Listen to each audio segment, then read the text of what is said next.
بسم اللہ والصلاة والسلام علی رسول اللہ صلی اللہ علیہ وسلم۔ سورہ بقرہ کے مطالعے کے ساتھ حاضر خدمت۔ آج کی آیات 243 سے 248 ہیں، انشاءاللہ ان کی تلاوت اور ترجمہ اور اس کے اندر جو پیغام موجود ہے انشاءاللہ اس کا ذکر کرتے ہیں۔ اعوذ باللہ من الشیطان الرجیم، بسم اللہ الرحمن الرحیم۔ ألم تر إلى الذين خرجوا من ديارهم وهم ألوف حذر الموت فقال لهم الله موتوا ثم أحياهم إن الله لذو فضل على الناس ولكن أكثر الناس لا يشكرون۔ صدق اللہ العظیم۔ ألم تر إلى الذين خرجوا من ديارهم وهم ألوف، یہاں سے دوبارہ اصل موضوع یعنی جہاد کا بیان شروع ہو رہا ہے۔ اس میں مسلمانوں کو راہ خدا میں جہاد اور مالی قربانیاں کرنے پر ابھارا جا رہا ہے۔ جہاد فی سبیل اللہ کے لیے مالی قربانی انتہائی ضروری ہے، اس لیے یہاں مالی قربانی پر بھی زور دیا گیا ہے۔ یہاں ان کمزوریوں سے بچنے کی تاکید فرمائی گئی ہے جن کی وجہ سے آخر کار بنی اسرائیل زوال کا شکار ہوئے۔ ہجرت کے بعد بھی مشرکین مکہ کے ظلم و ستم کا سلسلہ جاری تھا۔ مسلمان بار بار جنگ کی اجازت طلب کر رہے تھے، اللہ نے جنگ کی اجازت دے دی، مگر اس اجازت کے ساتھ بنی اسرائیل کی تاریخ کے دو اہم واقعات انہیں عبرت دلائی گئی۔ ان واقعات سے بنی اسرائیل اپنی جنگ کے مختلف مراحل میں جن آزمائشوں سے گزرے اور جن فتنوں سے دوچار ہوئے، یہاں ان کا ذکر فرمایا۔ کیوں فرمایا؟ تاکہ مومن اس سے سبق حاصل کریں، ان فتنوں سے اپنے آپ کو بچا سکیں جو آگے مراحل میں پیش آئیں گے۔ أَلَمْ تَرَ إِلَى الَّذِينَ خَرَجُوا مِن دِيَارِهِمْ، تم نے ان لوگوں کے حال پر غور کیا جو موت کے ڈر سے اپنے گھر بار چھوڑ کر نکلے۔ یہ واقعہ بنی اسرائیل کے کسی قبیلے کا ہے۔ جب ان کو جہاد کا حکم ملا تو وہ گھروں سے بھاگ نکلے کہ کہیں وہ جہاد میں شریک ہو کر لقمہ اجل نہ بن جائیں، یا یہ کہ وہ کسی وبا کے ڈر سے بھاگے تھے کہ یہاں وبا سے مر جائیں گے۔ اللہ تعالیٰ نے وہیں ان پر موت مسلط کر دی اور وہ مر گئے، جان بچانے نکلے لیکن ان کی تدبیر کام نہ آئی۔ اللہ نے پھر ان کو زندہ کیا تاکہ ان کو یقین آ جائے کہ موت و زندگی اللہ کے ہاتھ میں ہے اور اس کے سامنے کسی اور کی کوئی تدبیر کامیاب نہیں ہو سکتی۔ یہاں یہ بات مومنون کی ذہن نشین کرائی گئی ہے کہ جہاد سے جی چرانا اب سے، موت اپنے وقت پر آئے گی، خواہ میدان جنگ میں ہو یا اپنے مضبوط قلعے کے اندر موجود ہو، موت اپنے وقت پر آئے گی۔ فرمایا من ذا الذی یقرض اللہ قرضا حسنا، کوئی ہے جو اللہ کو قرض حسنا دے؟ حکم جہاد کے بعد یہ جہاد فی سبیل اللہ میں مال خرچ کرنے کی ترغیب ہے۔ قرض کے لغوی معنی کاٹنے، قطع کرنے۔ اسی مناسبت سے کینچی کو بھی مقراض کہتے ہیں۔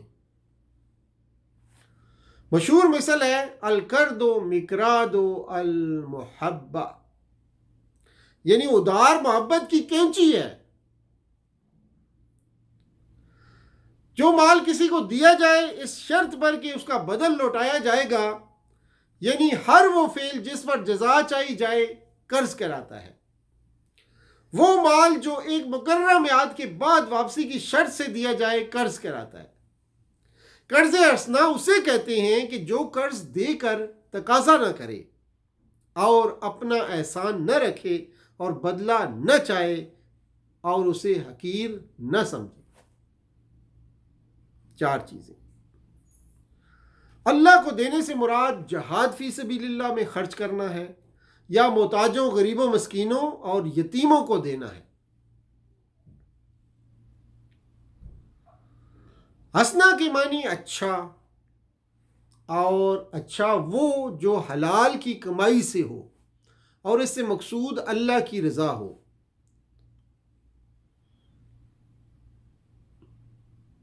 پس اللہ تعالیٰ اسے بڑھا چڑھا کر عطا فرمائے گا۔ ثواب میں یہ اضافہ خرچ کرنے والے کی حالت، نیت، خرچ کے فائدے اور ضرورت کی نسبت سے ہوتا ہے۔ وَاللَّهُ يَقْبِضُ وَيَبْسُطُ، اللہ ہی تنگی اور کشادگی کرتا ہے، یعنی گھٹانا اور بڑھانا اللہ ہی کے اختیار میں ہے۔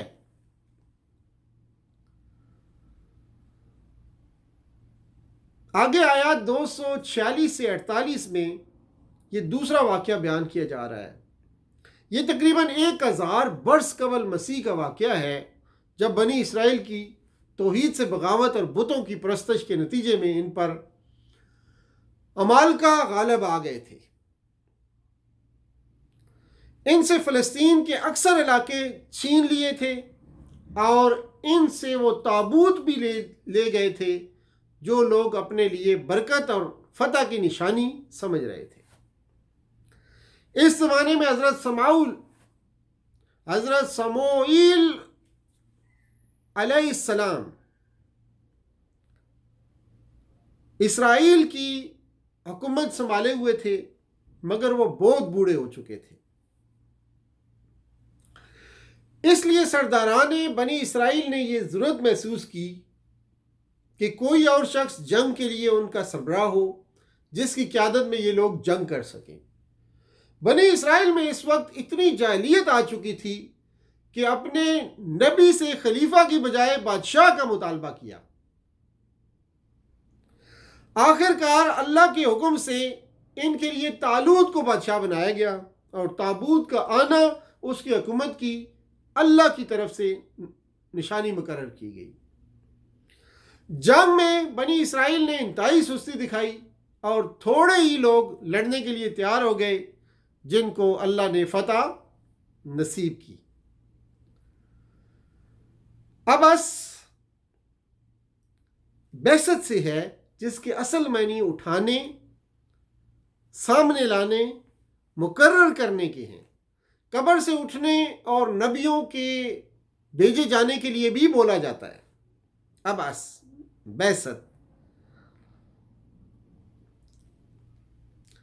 الکلمہ استفہام ہے اور تاکید کلام کے لیے آیا ہے۔ اسیتم عسا، حل اسیتم، عسا خواہش اور امید کے لیے استعمال ہوتا ہے۔ معنی یہ توقع ہے، اندیشہ ہے، امید ہے، توقع ہے۔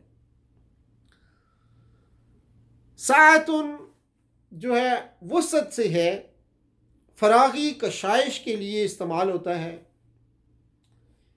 ان کا اعتراض یہ تھا کہ ہم بادشاہی کے زیادہ حقدار ہیں، اس لیے اسے مالی وسعت اور فراغی حاصل نہیں ہے۔ بستتاً یہ لفظ بھی فراغی اور وسعت کے لیے استعمال ہوتا ہے، لیکن ساعتاً اور بستتاً میں فرق یہ ہے کہ ساعتاً کا لفظ رزق میں فراغی، مالداری اور جگہ کی کشادگی اور فراغی کے لیے استعمال ہوتا ہے، جبکہ بستتاً کا لفظ علم، قابلیت، کمال، جسمانی قوت، وجاہت، دسترس میں فراغی کے لیے استعمال ہوتا ہے۔ صندوق کو کہتے ہیں تابوت۔ تابوت کی بات ہو رہی ہے، اس سے مراد وہ صندوق ہے جس کے اندر موسیٰ علیہ السلام کے کچھ تبرکات پڑے ہوئے تھے۔ تورات کی تختیاں، مثلا تورات کا اصل نسخہ، موسیٰ علیہ السلام کا عصا وغیرہ، یہ چیزیں پڑی ہوئی تھیں اس میں۔